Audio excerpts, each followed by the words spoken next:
Welcome back बच्चों। आज जो मैं बात करने जा रहा हूँ क्लास 12th वाले बच्चों के लिए इकोनॉमिक्स का 40 इंपोर्टेंट क्वेश्चन, जिसमें हम लोग बात करने वाले इस वीडियो में बच्चों इंपोर्टेंट क्वेश्चंस, 2 मार्क्स वाले क्वेश्चंस और 5 मार्क्स वाले क्वेश्चन। जिन बच्चों का एग्जामिनेशन मतलब बोर्ड एग्जामिनेशन 2026 में है, वो सारे के सारे बच्चे इस वीडियो को अच्छे तरीके से देखें और समझें, ठीक है। और जहां भी अगर प्रॉब्लम हो तो आप मुझे कमेंट कर सकते हो। चलिए बच्चा, हम लोग देखते हैं सबसे पहला क्वेश्चन आखिर हमने यहाँ पे लिया क्या है, जो कि आपके एग्जामिनेशन में 100% चांस आने का है। और बहुत बार हमने यहाँ पे रिविजन वाले क्वेश्चंस में ही बताया, ठीक है। तो चलिए इस वीडियो हम लोग देख लेते हैं। 40 इंपोर्टेंट क्वेश्चंस, फाइनल रिविजन है, ठीक है। पहला क्वेश्चन यहाँ पे कह रहा है व्हाट इज मैक्रो इकोनॉमिक्स। यहाँ पे MACRO की बात चल रहा है बच्चा। इसमें होता है, आपको अच्छे तरीके से मालूम होगा, ये जो माइक्रो इकोनॉमिक्स की बात होता है, जहां पे इंडिविजुअल्स हम लोग कोई भी चीज की बातें करते हैं। आप ध्यान से देखो, macro economics is the branch of economics that study the behaviour, performance and structure of entire economy, focusing on the aggregate indicators rather than individuals market। तो यहाँ पे बोला गया है, जब हम ऐसे इंटायर इकोनॉमी को हम लोग यहाँ पे पढ़ाई करते हैं, यहाँ पूरे तरीके से यहाँ पे मार्केट को समझा जाता है, उसको हम लोग बोल सकते हैं मैक्रो इकोनॉमिक्स। एक ऐसा ब्रांच है जहां पे स्टडी किया जाता है, समझा जाता है बिहेवियर के बारे में, परफॉर्मेंस के बारे में, स्ट्रक्चर ऑफ इंटायर इकोनॉमी के बारे में। उसी को हम लोग क्या बोल सकते हैं बच्चे यहाँ पे, मैक्रो इकोनॉमिक्स, ठीक है। इसको 5 मार्क्स वाले क्वेश्चंस में डिटेल से हम लोग बात करेंगे, ठीक है। फिलहाल ये 2 मार्क्स का क्वेश्चन है ना, हर एक बार आता है। इस क्वेश्चंस को आप अच्छे तरीके से याद कर ले, ठीक है। नेक्स्ट क्वेश्चन बोला गया व्हाट इज अपॉर्चुनिटी कॉस्ट। अब अपॉर्चुनिटी कॉस्ट हम लोग उसको कह सकते हैं बच्चा, जहां पे अगर मान लीजिए एक आ रहा है और दूसरे जगह पर लॉस हो रहा है, मतलब एक के चक्कर में, आप एक पाने के चक्कर में अगर दूसरा अगर लॉस हो रहा है ना, तो हम लोग कह सकते हैं वहां पे वो अपॉर्चुनिटी हुआ, ठीक है ना। तो यहाँ पे ऐसे ही समझो, the loss of other alternatives when one alternative is choose. अगर आप एक चूज कर, तो मतलब आपके पास ऑप्शन है चूज करने का। आप अगर ए और बी में से कोई एक को अगर आप चूज कर रहे हो, तो एक तो वैसे भी लॉस होगा, तो उसी को हम लोग कह सकते हैं यहाँ पे अपॉर्चुनिटी कॉस्ट, ठीक है। नेक्स्ट क्वेश्चन नंबर 3 की अगर बात बोले, तो बोला गया what are the assumptions of law of diminishing marginal utility. इसको मैंने अच्छे तरीके से बताया है क्लास में। जैसे कि मान लीजिए आपको जब तक अगर मान लीजिए भूख लगा हुआ है, ठीक है ना, अब जैसे जैसे भूख को खत्म करने के लिए अगर आप रोटी खाते हो, ठीक है ना, तो वैसे वैसे आपकी भूख जो है वो धीरे धीरे कम होते चला जाएगा, ठीक है, मतलब डिमिनिश होता चला जाएगा। ठीक वैसे ही अगर बात करें बच्चे, यहाँ पे भी इकोनॉमिक्स में कहा जाता है the law of diminishing marginal utility assume rational consumers होते हैं कंज्यूमिंग होमोजेनियस गुड्स। होमोजेनियस का मतलब होता है एक जैसा प्रोडक्ट, ठीक है ना।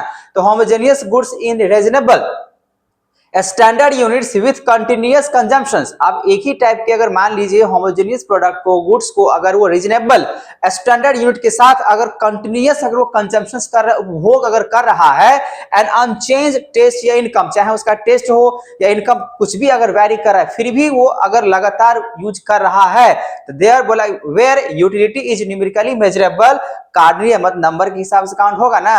मतलब आपने अगर मान लीजिए भूख अगर लगा हुआ है, तो आपने 1 रोटी खाया, 2 रोटी खाया, 3 खाया, 4 खाया, और जैसे जैसे आप खाते जा रहे हो, वैसे वैसे आपका भूख धीरे धीरे कम होते जा रहा है। तो ठीक उसी तरीके से वहां पे एक मार्जिनल यूटिलिटी मनी का वो हमेशा कांस्टेंट के साथ अगर बात करें, जैसे जैसे सेटिस्फैक्शन होते चला जाएगा, वैसे वैसे बोला गया यहाँ पे allowing for satisfaction to decrease with each additional unit. मतलब हर एक जो एडिशनल यूनिट था, आप खाते समय भूख लगा हुआ था, आप खा रहे थे, लेकिन जैसे आप एडिशंस कर रहे हो, वैसे वैसे वहां पे आपका भूख खत्म हो रहा है। सेम वैसे ही हम लोग यहाँ पे कह सकते हैं ये वाले आंसर के साथ, ठीक है ना। तो what are the assumptions of law of diminishing marginal utility. जो कोई भी कंजम्पशंस करेगा गुड्स का, कंटिन्यूसली करेगा, न्यूमेरिकली करेगा, कार्डिनल के हिसाब से करेगा, और एक ऐसा समय आएगा जो उसके जो कंजम्पशंस लेवल है धीरे धीरे घटना शुरू हो जाता है, हम उसी को कह सकते हैं, ठीक है बच्चा। नेक्स्ट क्वेश्चन नंबर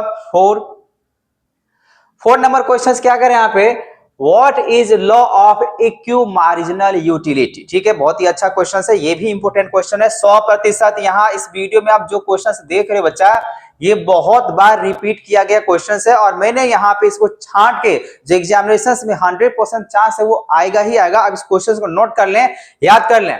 तो यहाँ पे क्वेश्चन बोला गया 4 number, the law of equi marginal utility state that, क्या कहता है, पहले तो इसको समझ जाते हैं ना।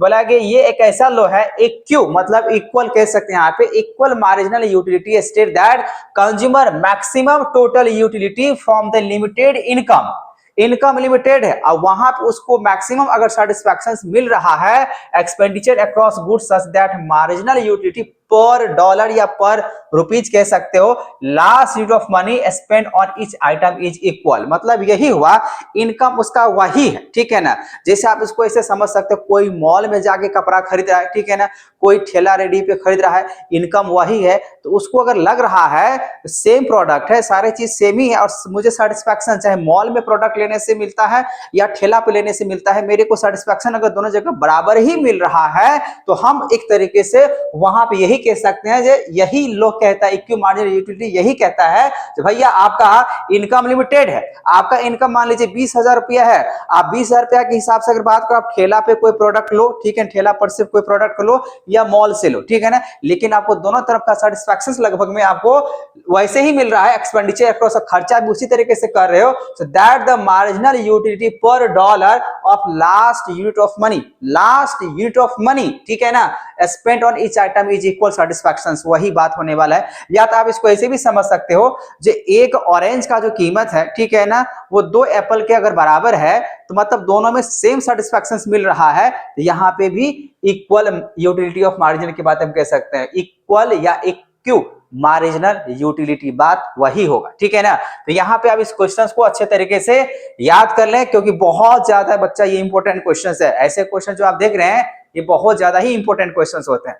नेक्स्ट क्वेश्चंस बच्चा यहाँ पे क्वेश्चंस नंबर 5 बोला गया what is the distinctions between marginal utility and average utility, ठीक है, इसके हम लोग डेफिनेशंस में या तो याद कर लें या तो फॉर्मूला याद कर लें, अगर दोनों में से कोई भी अगर चीज लिखते हो, ये जितना भी क्वेश्चन है अभी तक जो मैंने 5 तक क्वेश्चन 4 तक मैंने बात किया उस सारे के सारे 2 मार्क्स वाले क्वेश्चन है, ठीक है। बोला यहाँ पे what is distinctions between marginal utility and average utility, मतलब यहाँ पे एमयू और एयू में क्या डिफरेंस है ये आपको पता करने के लिए बोला गया है।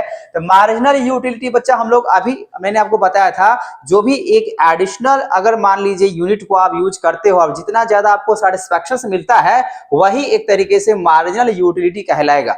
जैसे मान लीजिए यहाँ पे 2 हुआ, 4 हुआ, 6 हुआ और यहाँ पे मान लीजिए 8 हुआ, पहला में तो मान लीजिए 2, आप इसमें 4 में से 2 घटा दीजिए 2, तो यहाँ पे हर एक पे वैसे अगर देखा जाए तो 2-2 का मार्जिन चल रहा है कि नहीं। तो यहाँ पे एक तरीके से ये भी बात समझ सकते हो, तो यहाँ पे ये लिखा हुआ है जो MU measure the additional satisfactions from consuming 1 extra unit, हर एक एक्स्ट्रा, जैसे रोटी खाने की बात मैंने बोला, हर एक एक्स्ट्रा यूनिट जो आप रोटी खा रहे हो, पहले 1 खाया फिर 2 खाया, वैसे वैसे आपको सेटिस्फैक्शन मिलते जा रहा है, तो वैसे ही हम उसको कह सकते हैं marginal utility. So marginal utility measure the additional satisfactions from consuming 1 extra unit of goods represent the rate by change in total utility. तो हम लोग इसको जो निकाल सकते हैं वो निकाल सकते हैं चेंज इन टोटल यूटिलिटी से, हम निकाल सकते हैं मार्जिनल यूटिलिटी को, ठीक है।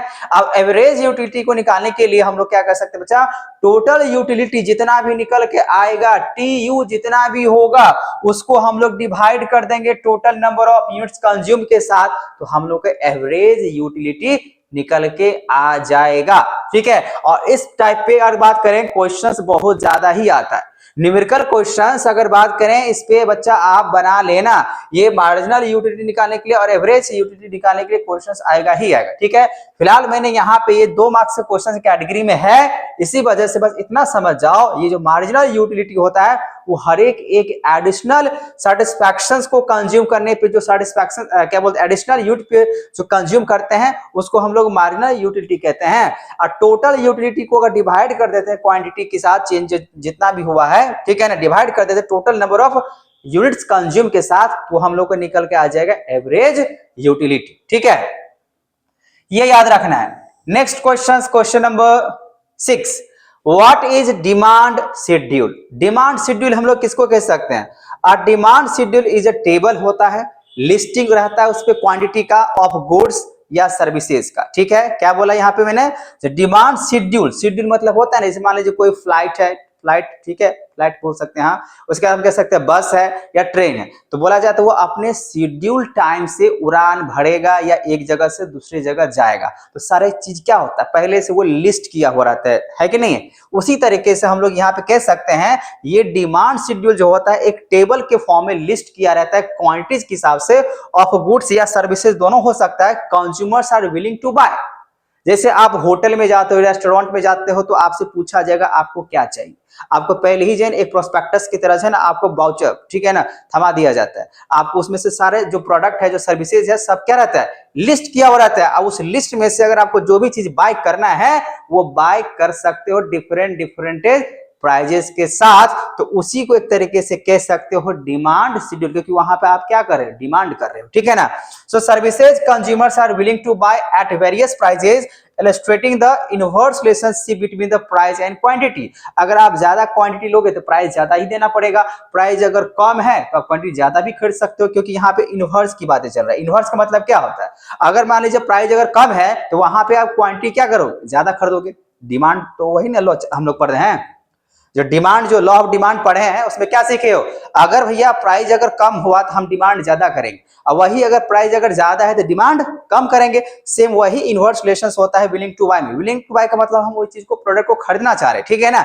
सो relations between price and quantity demanded fundamental to understanding market dynamic and consumers behaviour. तो कंज्यूमर्स के बिहेवियर के हिसाब से, मार्केटिंग के डायनेमिक प्रोसेस के हिसाब से हम लोग समझते हैं और उसके हिसाब से उसको खरीदना शुरू कर देते हैं। तो अल्टीमेट हम यही कहना चाहते हैं बच्चा इस क्वेश्चन का जवाब, जब भैया कोई भी एक ऐसा चीज होता है जो पहले से ही वो शेड्यूल या लिस्टिंग किया हुआ रहता है और वहां पे बायर क्या करता है, उस चीज को बाय करता है एक खास प्राइस पे, खास क्वांटिटी को, ठीक है ना। उसी को हम लोग क्या कह सकते हैं यहाँ पे, डिमांड शेड्यूल, ठीक है।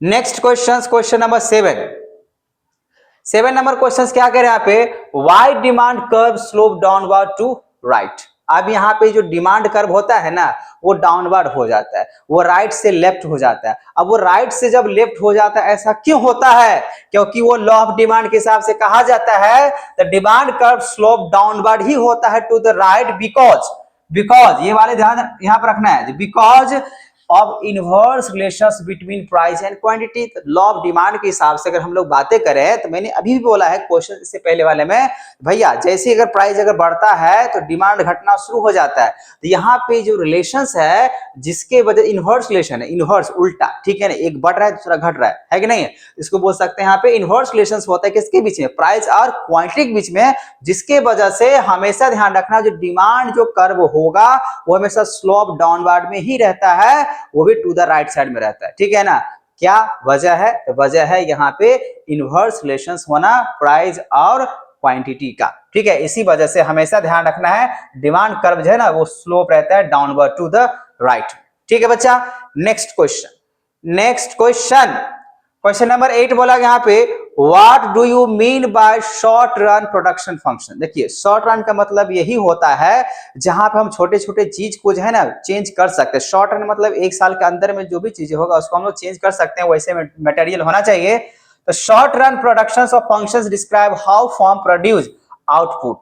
हम लोग इनपुट क्या दे रहे हैं, लेबर कितना दे रहे हैं, ठीक है ना, कैपिटल्स कितना दे रहे हैं, और ठीक है ये सारी चीज को हम लोग लगा रहे हैं। जैसे आप देखिए when at least one input, कम से कम एक इनपुट, जैसे बोला गया लाइक कैपिटल या तो मशीनरी इज फिक्स, दोनों में से कोई एक चीज तो फिक्स रहना ही रहना है, बाकी बात जो चीज बच रहा है while other labour raw materials, ठीक है ना, ये सब का सब वेरिएबल हो सकता है, ये सारे चीज चेंज हो सकता है। ये जो लेबर या रॉ मटेरियल की बातें कर रहे हैं ये सब चेंज हो सकता है, ये अलाउ कर सकते हैं output to change only adjusting these variable factor. तो एक्सप्लेन जो हुआ है ये बातें लॉ ऑफ वेरिएबल प्रोपोर्शंस के हिसाब से, या हम कह सकते हैं यहाँ पे रिटर्न टू फैक्टर के हिसाब से। अगर ये सब चीज चेंज अगर कर रहे हैं तो उसके आउटपुट फैक्टर जो होगा, आउटपुट जो निकल के आएगा वो भी चीज चेंज होगा ही होगा। तो मतलब यही, तो हम लोग समझते यही है शॉर्ट रन में कि भाई कैपिटल या मशीन ये लॉन्ग रन के लिए होता है, इसमें से कोई एक चीज फिक्स रहना चाहिए, बाकी बात चाहे हम रॉ मटेरियल्स की बातें करें,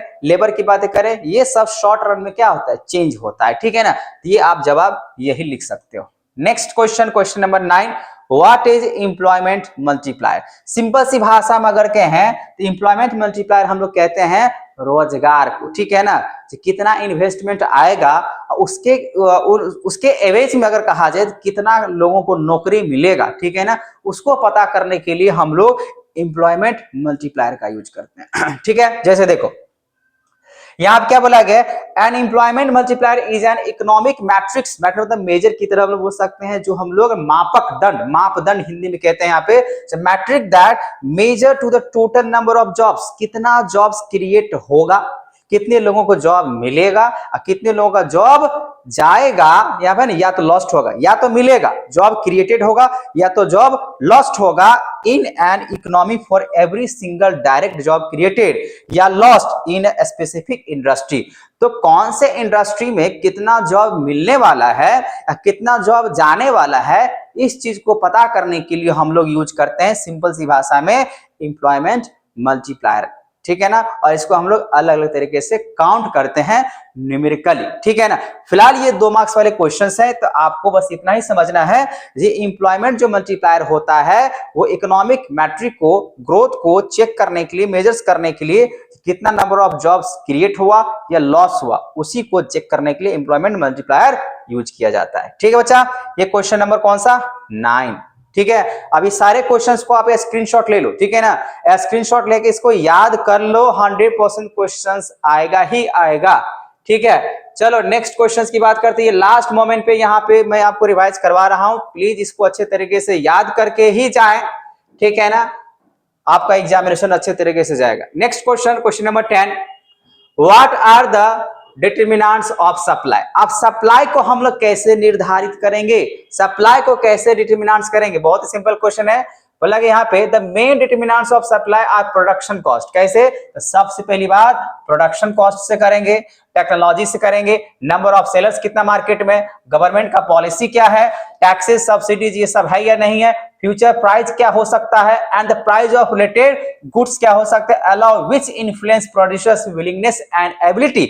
विलिंगनेस मतलब खरीदना चाहेगा भी या नहीं चाहेगा, एबिलिटी है कि नहीं है सप्लाई करने का प्रोडक्ट का, shifting to entire supply curve when they are change, मतलब यहाँ पे ये सब फैक्टर को देखते हुए यहाँ पे सप्लाई चेन को निर्धारित किया जाता है। मतलब ये क्वेश्चन ये कह रहा है, हम मार्केट में खासकर मान लीजिए एग्जांपल्स लेते हैं, मार्केट में कैसे कोई प्रोडक्ट को या सर्विसेज को हम सप्लाई कर सकते हैं, मतलब पूर्ति कर सकते हैं, उसके लिए क्या क्या फैक्टर होना बहुत जरूरी है। तो पहला यहाँ पे अंडरलाइन के हिसाब से प्रोडक्शन कॉस्ट क्या है, प्रोडक्शन कॉस्ट अगर ज्यादा है मैन्युफैक्चरिंग बंद कर दिया जाएगा, सप्लाई नहीं आएगा, ठीक है ना, अगर ज्यादा है तो ये एक फैक्टर हो गया। दूसरी बात टेक्नोलॉजी कैसा है, ठीक है ना, तो टेक्नोलॉजी को देखते हुए भी हम लोग क्या करते हैं, हम लोग मतलब कि हम मार्केट की बातें करें, सप्लाई करना है या नहीं करना है। दूसरी बात नंबर ऑफ सेलर्स क्या है, मार्केट में अगर मान लीजिए बहुत सारा अगर बेचने वाला अगर आ गया तो सप्लाई क्या होगा, बहुत ज्यादा हो जाएगा ना, बेचने वाला ज्यादा है तो सप्लाई ज्यादा है, तो क्या मेरा यहाँ पे ठहरना सप्लाई करना जरूरी है, नहीं, मतलब यहाँ पे ये सप्लाई भी देखना पड़ेगा, सेलर को भी देखना पड़ेगा, सेलर अगर बहुत ज्यादा है तो सप्लाई बहुत ज्यादा हुआ, तो एक ये भी फैक्टर है। और अगली बात यहाँ पे गवर्नमेंट का पॉलिसी क्या है, हमको सप्लाई मार्केट में करना है कि नहीं करना है, उसको कैसे हम अपने आप को निर्धारण करेंगे, है कि नहीं है।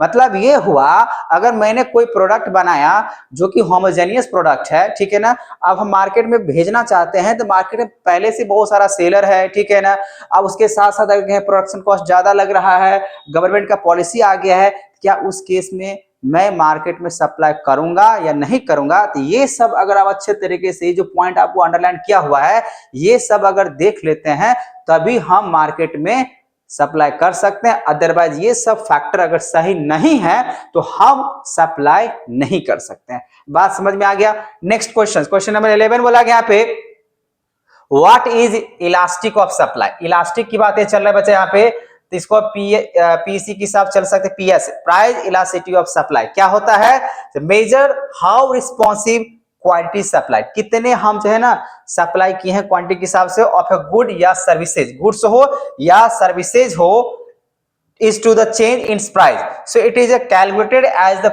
percentage change in quantity supplied divided by percentage change in price. ये बात आपको ध्यान रखना है। यहाँ बोला कि what is elasticity of supply, कैसे निकालोगे, यहाँ पे चेंज इन क्वांटिटी, पहले कितना सप्लाई कर रहे थे अब कितना सप्लाई कर रहे हैं, क्वांटिटी को उसको चेंज देखेंगे। पहले 5 था, अब 3 कर रहे हैं तो 2 का चेंजेज आया, और उसको डिवाइड कर देंगे यहाँ पे percentage change in price. Price पहले क्या था और अभी प्राइस क्या है उसके हिसाब से। अब फिर दोनों को डिवाइड करने के बाद हम निकाल सकते हैं यहाँ पे क्या कहते हैं, इलास्टिसिटी ऑफ सप्लाई ज्यादा है या कम है। एक के हिसाब से कंपेयर करना होता है। 4 गो रूल है, वो रूल आपको किताब से देख लेना है। ग्रेटर देन 1 है या लेस देन 1 है या इक्वल टू 0 आया है या इक्वल टू 1 है, वो आपको चेक करके ही मार्केट में क्या किया जाता है, इलास्टिसिटी ऑफ सप्लाई किया जाता है। तो यहाँ पे ये क्वेश्चंस भी आपके लिए इंपॉर्टेंट है। Next questions, what is marginal revenue. Marginal revenue क्या होता है बच्चा, वही एडिशनल इनकम जितना भी आएगा ना वही आपका मार्जिनल इनकम कहलाता है, ठीक है ना। या मार्जिनल रेवेन्यू, रेवेन्यू मतलब क्या, जो भी आपने बेचा, खरीदने के लिए लाया और उसको जो भी आपने बेचा उससे जो भी अर्निंग हुआ वो आपका क्या हुआ, रेवेन्यू। लेकिन यहाँ पे क्या पूछ रहे हैं, मार्जिनल रेवेन्यू मतलब एमआर। तो एमआर क्या होता है, एमआर की अगर बातें करें, इज द एडिशनल इनकम होता है generated from selling one additional unit of goods या सर्विसेज। मान लीजिए एक मार्कर का कीमत अगर 10 रुपया है, ठीक है, खरीद के जो भी लाए, ठीक है, जितना भी रुपया में लाए उससे मतलब नहीं है। लेकिन हम ये कहते हैं अगर हम यहाँ पे एक मार्कर का कीमत अगर 10 रुपया है और हर एक अब मैंने 10 को बेच दिया, अब 10 को बेचा तो इसका मतलब 10 को 10 से करेंगे तो 100 हो जाएगा। अब मान लेते हैं यहाँ पे 100 मैंने यहाँ पे क्या किया, रेवेन्यू जनरेट किया है कि नहीं है। अब इसको मान लेते हैं, इसको बनाने में सब कुछ करने में इसको मैंने 8 रुपया लगाया था, तो 2 रुपया का मैंने प्रॉफिट तो लिया ना, इस पे 10 रुपये में बेचा है इसको। तो यहाँ पे फिलहाल आपसे पूछ रहा था मार्जिन। तो मार्जिन मतलब यही होता है अगर ये 8 रुपया लगा है इसको बनाने में, अब इसको 10 रुपया में बेचे 2 रुपये का आपको प्रॉफिट हो रहा है, मार्जिनल रेवेन्यू इसमें ऐड होते चला जाएगा, ठीक है ना। तो यहाँ पे यही है कि भैया आप जितना भी एडिशनल इनकम उसमें जनरेट करना चाहते हो, चाहो तो इसको 12 रुपया में बेचो, 16 रुपया में बेचो, 20 रुपया में बेचो, लेकिन मिनिमम कितना इसका कॉस्ट लगा है बनाने में, तो 8 रुपया। अब इसमें कितना का आप मार्जिन, आप दुकान पे जाते हो, दुकानदार क्या कहते हैं ना, इतना का मार्जिन तो है भी नहीं, इतना तो हम इसमें दाम ले ही नहीं रहे, दाम का दाम बेच रहे हैं। मतलब कभी कभी दुकानदार ऐसा भी होता है ना, ये 8 रुपया में लाया है, अब हो सकता है 10 में बेचे, 20 से बेचे, ठीक है ना। तो वो जितना एक्स्ट्रा, जितना एडिशनल वो अपने आप की इनकम जनरेट करेगा, जितना एक्स्ट्रा इनकम जनरेट करेगा, 8 रुपया के बदले में वो 10 में बेचे, 12 में बेचे, 14 बेचे, ठीक है ना, 16 बेचे, 20 बेचे, वो हर एक एक्स्ट्रा एडिशनल इनकम वो जो जनरेट हो रहा है ना, वही कहलाता है आपका मार्जिनल रेवेन्यू, ठीक है ना। तो यहाँ पे यही बात लिखा है, from selling one additional unit of goods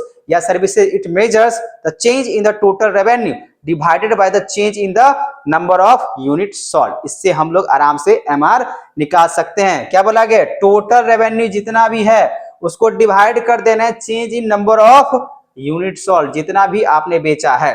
अब जैसे उसको डिवाइड करेंगे तो हम लोग को एमआर मतलब मार्जिनल रेवेन्यू निकल के आ जाएगा, ठीक है बच्चों। ये था 12 नंबर क्वेश्चन। चलते हैं नेक्स्ट क्वेश्चन की तरफ, क्वेश्चन नंबर 13 नंबर क्वेश्चन क्या करें यहाँ पे, When is profit मैक्सिमाइजेशन या मैक्सिमम, प्रॉफिट कब आपको ज्यादा होगा। बहुत सिंपल है, जब आप कह सकते हो जो एमआर मार्जिनल रेवेन्यू जो होगा मार्जिनल कॉस्ट के जब बराबर अगर हो जाता है तो वहां पे आप मान के चल सकते हो आपका मैक्सिमम प्रॉफिट माना जाएगा, ठीक है। Profit is maximised at the output level where marginal revenue मतलब एमआर जब एमसी के बराबर होता है तभी जो है ना आपका प्रॉफिट मैक्सिमम माना जाता है, ठीक है। ये 2 मार्क्स वाले क्वेश्चन है, तो आपको फिलहाल इसमें इतना ही याद करने की जरूरत है, जब एमआर बराबर में एमसी होता है तभी जो है ना मार्केट क्या बोलते हैं, प्रॉफिट मैक्सिमम होता है, ठीक है बच्चों। नेक्स्ट क्वेश्चन, क्वेश्चन नंबर 14 पे चलते हैं। बोला गया distinguish between prime cost and supplementary cost क्या होता है। बहुत ही अच्छा क्वेश्चन है। देखो प्राइम कॉस्ट हम लोग किसको कहते हैं बच्चा, जो पहले से लग जाता है। तो prime cost refers to the direct, ये प्राइम कॉस्ट क्या होता है, जो हमेशा डायरेक्ट पे लगता है। वेरिएबल प्रोडक्शन एक्सपेंसेस, मटेरियल अगर बात कहा जाए, रॉ मटेरियल्स यहाँ पे लिखा जा सकता है, रॉ मटेरियल्स, लेबर, ये सब को अगर जोड़ते हैं एक तरीके से प्राइम कॉस्ट में आता है। दैट फ्लैक्चुएट विदाउट आउटपुट, बिना आउटपुट को फ्लैक्चुएट किए हुए।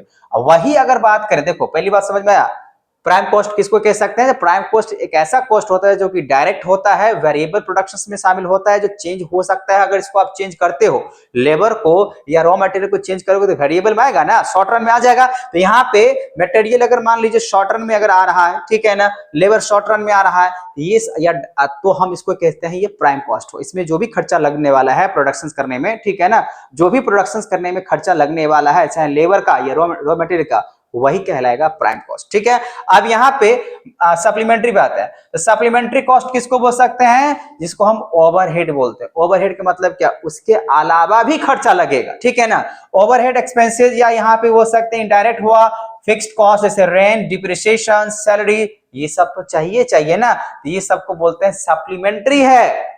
अगर ये सब अगर नहीं देंगे तो काम चलने वाला नहीं है, ठीक है ना। इसी वजह से हम इसको कहते हैं सप्लीमेंट्री। तो बच्चा यहाँ पे आंसर लिखा हुआ है, इसको अच्छे तरीके से आप नोट करो, स्क्रीनशॉट लो, पॉज करो, याद करो, बहुत ही इंपॉर्टेंट क्वेश्चन है, ठीक है। अब चलते हैं क्वेश्चन नंबर 15। बोला गया 15 number, what is money cost? Money cost किसको कह सकते हैं बच्चा? देख लो यहाँ पे, तो मनी कॉस्ट या इसको हम लोग जो है ना नाम दिए हैं नॉमिनल कॉस्ट। कहीं पे अगर आ गया क्वेश्चंस मनी कॉस्ट क्या होता है, या किसी जगह पे आ गया नॉमिनल कॉस्ट क्या होता है, दोनों एक ही होता है। या तो आप मनी कॉस्ट बोलो या तो आप नॉमिनल कॉस्ट बोलो, ठीक है, दोनों एक ही बात होता है।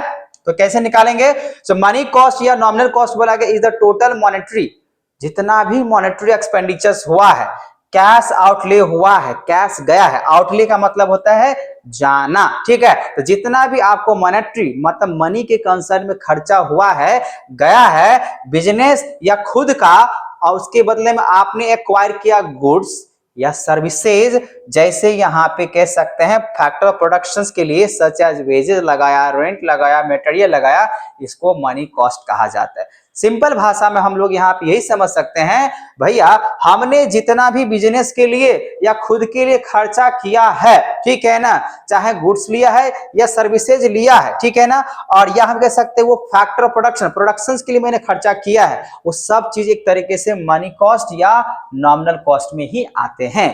आपने रुपया कोई प्रोडक्ट को खरीदने में या सर्विस को खरीदने में लगा दिया, वो भी मनी कॉस्ट ही है। या आप कोई प्रोडक्ट को बना रहे हो, प्रोडक्शन कर रहे हो, उसमें अगर खर्चा कर दिया वो भी आपका मनी कॉस्ट ही है, वो भी आपका एक नॉमिनल कॉस्ट ही है, ठीक है ना। तो यहाँ पे यही इसका जवाब आपको है, ठीक है।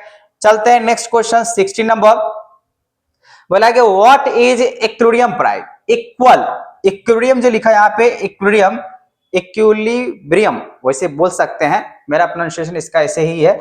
तो देखो बोला कि an equilibrium price is the market price where the quantity of goods supply match the quantity demand. मतलब जितना क्वांटिटी, बोला कि क्वांटिटी ऑफ गुड्स सप्लाई, जितना आपने गुड्स को सप्लाई किया और वो मैच कर जाता है क्वांटिटी ऑफ डिमांड, जितना सप्लाई उतना आपका डिमांडेड है, resulting in no shortage of surplus. कोई सरप्लस तो होगा ही नहीं, है कि नहीं, ना ही कोई शॉर्टेज होगा। बात सही है कि नहीं, जितना का डिमांड उतना का सप्लाई, दोनों बराबर, कोई सरप्लस नहीं, कोई डिफिसिट नहीं, कोई कमी नहीं। तो इसको कहते हैं हम लोग market clearing price. It occurs at the intersections कर जाता है demand and supply curve. So at this point अगर कहा जाए तो at this point market in balance और and prices tend to remain stable, इसको कहा जाएगा इक्विलिब्रियम प्राइस। जहां पे सिंपल सी भाषा में बता दे, देखो बहुत सिंपल भाषा इसका ये है। बोला कि यहाँ पे इक्विलिब्रियम प्राइस क्या होता है, मतलब ये हुआ जितना मार्केट में सप्लाई हुआ ना, उतना ही कस्टमर ने उसको डिमांड किया। तो सप्लाई अगर मान लीजिए सही है और डिमांड भी उतना ही उस तरीके से चल रहा है, ना ही हमको मार्केट में सरप्लस वो क्या बोलते हैं प्रोडक्ट या सर्विसेज इकट्ठा हो रहा है, और ना ही ज्यादा कोई हमसे डिमांड कर रहा है, जितना के गया सप्लाई किए, पूर्ति किए, उतना ही क्या मांग हो। तो यहाँ पे जब डिमांड कर्व और सप्लाई कर्व जब इंटरसेक्शन हो जाता है जिस पॉइंट पे जाके, उस पॉइंट को हम लोग कहेंगे यहाँ पे इक्विलिब्रियम प्राइस, जहां पे कस्टमर को या हम कह सकते हैं प्राइस खासकर उस समय तक स्टेबल रहेगा। प्राइस कब बढ़ता है? जब मार्केट में डिमांड ज्यादा और सप्लाई कम। जब डिमांड अगर ज्यादा है सप्लाई कम है तो उस केस में प्राइस बढ़ता है। लेकिन यहाँ पे दोनों सेम है, सप्लाई भी जा रहा है और यहाँ पे डिमांड भी जा रहा है। जब दोनों एक तरीके से इंटरसेक्शंस कर जाता है, एक ऐसा पॉइंट होगा जहां पे प्राइस स्टेबल हो जाता है, तो वहां पे हम कह सकते हैं वो इक्विलिब्रियम प्राइस माना जाएगा, ठीक है। तो आई होप आपको ये क्वेश्चन समझ में आ गया होगा जो 16 नंबर में यहाँ पे क्या समझाना चाह रहा हूं, ठीक है ना। वैसे यहाँ पे मैं लिख दिया हूं, समझाते हुए जा रहा हूं, क्योंकि अगर समझ गए ना बच्चा तो कम से कम आप अपने भाषा में लिख भी सकते हो, ठीक है। चलो नेक्स्ट क्वेश्चन पे चलते हैं। क्वेश्चन नंबर 17 नंबर क्वेश्चन क्या कह रहे हैं यहाँ पे, what are different form of market. Market का जो फॉर्म है वो क्या है, बहुत सारे तरीके का मार्केट है, आपने पढ़ा भी होगा, सुना भी होगा और आज यहाँ पे देख भी लो। Market are categorise by the structure competition है। मार्केट मतलब यही जहां पर कॉम्पिटिशन है। मार्केट उसी को बोल सकते हैं जहां पर कॉम्पिटिशन होता है कि नहीं है। बहुत सारे जो है ना लोग जो बिजनेस करते हैं वो डर जाते हैं कि भैया मेरे बगल में एक और दुकान खुल गया जिसके वजह से हम बिजनेस सही से नहीं कर पा रहे हैं। ऐसा नहीं होता है, जहां पे जितना ज्यादा आपके कॉम्पिटिटर्स आएंगे ना उतना ज्यादा आपको फायदा होने वाला है, अगर बिजनेस करने का तरीका का आपको मालूम है तो, ठीक है ना। तो यहाँ पे यही समझ सकते हो जो मार्केट जहां पे बायर और सेलर एग्जिस्ट करता है, ये तो आपको डेफिनेशन पहले से पता है। तो market are categorised by structure, competition level होता है एज परफेक्ट कंपटीशंस। कौन कौन से टाइप्स के मार्केट होता है, तो पहली बात परफेक्ट कंपटीशंस वाले market, monopolistic competitions market, oligopoly market, monopoly market, and also by type buyer या seller like consumers, business, global, governments, financial, geographical, local, national, international. ये सारे के सारे आप जो यहाँ पर अंडरलाइन किए हैं सब क्या है, मार्केट का ही तो फॉर्म है कि नहीं है। ये आपने अलग अलग टाइप के मार्केट आपने पढ़ा होगा, ओलिगोपोली मार्केट क्या होता है, मोनोपोली मार्केट क्या होता है, ठीक है, परफेक्ट कॉम्पिटिशंस, मोनोपोलिस्टिक कॉम्पिटिशंस, ठीक है ना। इससे भी और भी आगे पढ़ो, यहाँ पे बोला गया है, आगे सुनो, the main economic classification focus on competitions की अगर बातें करें तो देख लो यहाँ पे और कौन कौन सा चीज इसमें आ सकता है। यहाँ देखो many small forms perfect competitions भी है, फ्यू लार्ज फॉर्म्स भी है जिसको हम लोग क्या कहते हैं, ओलिगोपोली बोलते हैं, जहां पे वन सेलर्स होता है, ठीक है। लार्ज जहां पे फॉर्म होता है उसको ओलिगोपोली बोलते हैं, ठीक है ना। वन सेलर जिसको होता है उसको मोनोपोली कहते हैं, और जहां पे बहुत ज्यादा ही फॉर्म रहेगा, डिफरेंशिएट रहेगा प्रोडक्ट को, उसको मोनोपोलिस्टिक कॉम्पिटिशंस कहते हैं। तो ये सब आपने मार्केट पढ़ा है, ये डिफरेंट फॉर्म्स ऑफ क्या है, मार्केट है ना। इसीलिए आपको याद करना जरूरी है और आपने आज समझ भी गया, अगर पहले से नहीं मालूम था, यही होता है आपका डिफरेंट फॉर्म ऑफ मार्केट, ठीक है बच्चा। चलते हैं नेक्स्ट क्वेश्चंस। अब इसी में से क्वेश्चन एक यहाँ पे है, mention the main feature of monopoly. अब मोनोपोली मार्केट हम लोग किसको कह सकते हैं, बहुत ही सिंपल क्वेश्चन है।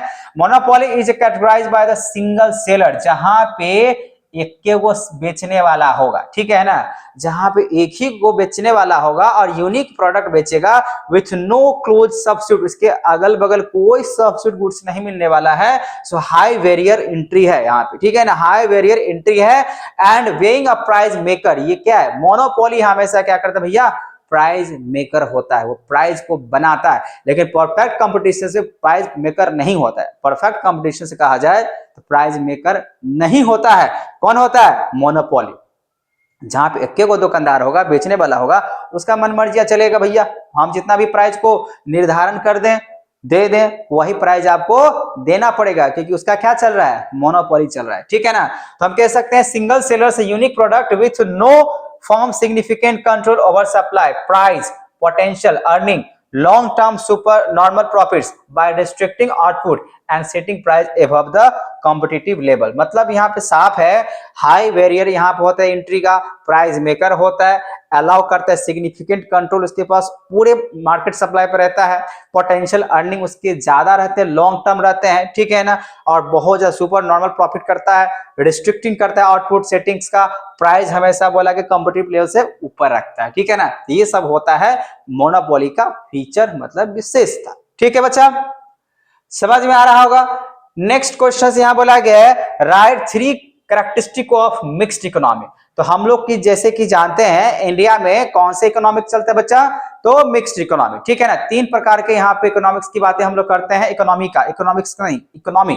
पहला होता है हम लोग का कैपिटलिस्ट इकोनॉमी, दूसरा होता है सोशलिस्ट इकोनॉमी, और तीसरा क्या होता है, मिक्स्ड इकोनॉमी। और इंडिया में जो चलता है वो कौन सा है, तो मिक्स्ड इकोनॉमी है ना। तो अब इसके विशेषता क्या हो सकता है मिक्स्ड इकोनॉमी का, तो देखो पहली बात, a mixed economy is characterised by the coexistence. Coexistence मतलब कोऑपरेट करने वाली बातें होता है, जिसमें पब्लिक और दूसरा प्राइवेट सेक्टर। पब्लिक मतलब सोशलिस्ट और पब्लिक मतलब प्राइवेट सेक्टर मतलब कैपिटलिस्ट। तो जहां पे सोशलिस्ट और कैपिटलिस्ट दोनों अगर मिल जाता है तो फॉर्म होता है आपका मिक्स्ड, जहां पे सरकार, ठीक है ना, और खुद के लोग, प्राइवेट वाले लोग अगर दोनों मिलकर काम करता है तो वही तो होता है मिक्स्ड इकोनॉमी, हिंदी में कहते हैं मिश्रित अर्थव्यवस्था। ठीक है। Private sector where both government and private individuals possess freedom in economic activities while working towards social welfare. It combines market-driven resource allocations with the state regulation to balance efficiency and equity. तो हम इसको कह सकते हैं mixed economy. ठीक है, मतलब simple सी भाषा में अगर आपसे पूछ दिया जाए, वैसे तीन की बातें चल रहा है, यहाँ पे तीन आपसे पूछ रहा है, कितना, 3 कैरेक्टरिस्टिक। पहली बात यहाँ पे आप यहां से यहां तक लिख सकते हो, पहला चीज ये पब्लिक और प्राइवेट सेक्टर वाले काम करता है और दोनों मिलकर चलाते हैं। यहाँ पे ये भी कह सकते हैं बोथ गवर्नमेंट एंड प्राइवेट, ये दोनों एक तरीके से ही हुआ। ठीक है ना, जो ये लाइन में अंडरलाइन जो किया वो सेम लाइन यहाँ पे सेकंड वाला भी आप कह सकते हो। ठीक है, फ्रीडम होता है इकोनॉमिक के एक्टिविटीज के लिए। और तीसरी बात वर्किंग टुवर्ड्स सोशल वेलफेयर के लिए, एक ये लाइन हो गया, एक ये लाइन हो गया। ऊपर में दोनों में से कोई एक पॉइंट अगर आप लिखना चाहते हो लिख लो। और साथ साथ एक और पॉइंट यहाँ पे निकल के आ रहा है, it combines market driven resource allocation with state regulations to balance efficiency and equity. ये जो लाइन अंडरलाइन किया हुआ, इसमें से 3 पॉइंट्स आप अच्छे से लिख सकते हो। फिलहाल यहाँ पे यही समझ में आना चाहिए, ये प्राइवेट इंडिविजुअल्स पोजेज रहता है, गवर्नमेंट के द्वारा मिलकर चलाता है। ठीक है ना, ये वेलफेयर के लिए काम करता है, सोशल वेलफेयर के लिए काम करता है, ये मार्केट ड्राइवन रिसोर्सेज होता है। ठीक है ना, ये 3 बातें हैं जो कि इसको पॉइंट वाइज लिखना, अगर एग्जाम में आएगा ना तो मैंने तो फिलहाल इस तरीके से लिख दिया, आपको पॉइंट वाइज करना है, की पॉइंट बना के 3 कैरेक्टरिस्टिक बोला गया, 3 कैरेक्टरिस्टिक पॉइंट बना के लिखना है एग्जाम में। ठीक है, तब अब आपको अच्छे तरीके से मार्क्स मिलेगा। ऐसे करके ना पैराग्राफ में लिखना है, आपको पॉइंट वाइज करके लिखो, आराम से मार्क्स मिल जाएगा। ठीक है बच्चा, तो फिलहाल के लिए क्वेश्चन आपको समझ में आ गया होगा। चलते हैं नेक्स्ट क्वेश्चन की तरफ। क्वेश्चन नंबर 20 नंबर क्वेश्चन यहाँ पे क्या कह रहा है, कह रहे हैं यहाँ पे एक्सप्लेन डिस्पोजेबल इनकम। अच्छा, डिस्पोजेबल इनकम किसको कह सकते हैं बच्चा, डिस्पोजेबल यहाँ पे इनकम की बातें चल रहा है। ठीक है, हम बोल सकते हैं यहाँ पे income remaining after deductions of taxes, मतलब यही हुआ जब आपका टैक्स देने के बाद जो रुपया पैसा बच जा रहा है। ठीक है, income remaining after deduction of taxes and social security charge available to spend और सेव एज वन विशेष, उसी को आप कह सकते हैं डिस्पोजेबल इनकम। सिंपल सी भाषा में इतना ही समझना, जो खर्चा होने के बाद जो आपके पास जो बच रहा है, टैक्स वैक्स, ये जो सिक्योरिटी प्रीमियम ये सब देने के बाद जो बचेगा वही आपका डिस्पोजेबल इनकम कहलाएगा। ठीक है, सिंपल सी भाषा में इतना भी लिख दोगे तो चल ही जाएगा। Next question number 21, mention the difference between GDP and NNP. देखो ये तो बहुत डिटेल में आंसर इसका है, लेकिन हमने यहाँ पे जो सबसे कोर डिफरेंस है वो लिखा है, यहाँ पे लिख भी दिया है। The core difference is that GDP focus करता है, जीडीपी फोकस क्या चीज पे करता है, ऑन लोकेशन, डोमेस्टिक पे। ठीक है ना, जो घरेलू वाली चीजें होते हैं, ग्रॉस डोमेस्टिक प्रोडक्ट, उस पर ध्यान देता है। वही अगर बात करें जो एनएनपी होता है वो फोकस करता है नेशनल और net value after deductions of depreciations. ठीक है ना, तो नेट वैल्यू में से डिप्रिसिएशंस घटाने के बाद जो नेट वैल्यू है, मतलब आफ्टर डिप्रिसिएशंस को माइनस करने के बाद जो वैल्यू है उसको जो काउंट करते हैं उसको बोलते हैं एनएनपी। ठीक है ना, और जीडीपी होता है लोकल जो ग्रॉस प्रॉफिट, जो हम लोग बातें करते आ रहे हैं, ग्रॉस डोमेस्टिक प्रोडक्ट, उसका जो हिस्सा बारी रखेगा डोमेस्टिक लेवल पे उसको जीडीपी बोलते हैं। एनएनपी जो नेशनल लेवल की बातें करेगा उसको एनएनपी कहते हैं। ठीक है ना, फिलहाल ये 2 मार्क्स से क्वेश्चन है, तो आप इतना भी लिख दोगे तो कोई काटने वाले नहीं है। ठीक है, नेक्स्ट क्वेश्चन 22 नंबर। हाँ, इसमें डिटेल में हम लोग बहुत सारी बातें कर सकते हैं, लेकिन 2 मार्क्स के लिए 2 लाइन काफी होते हैं।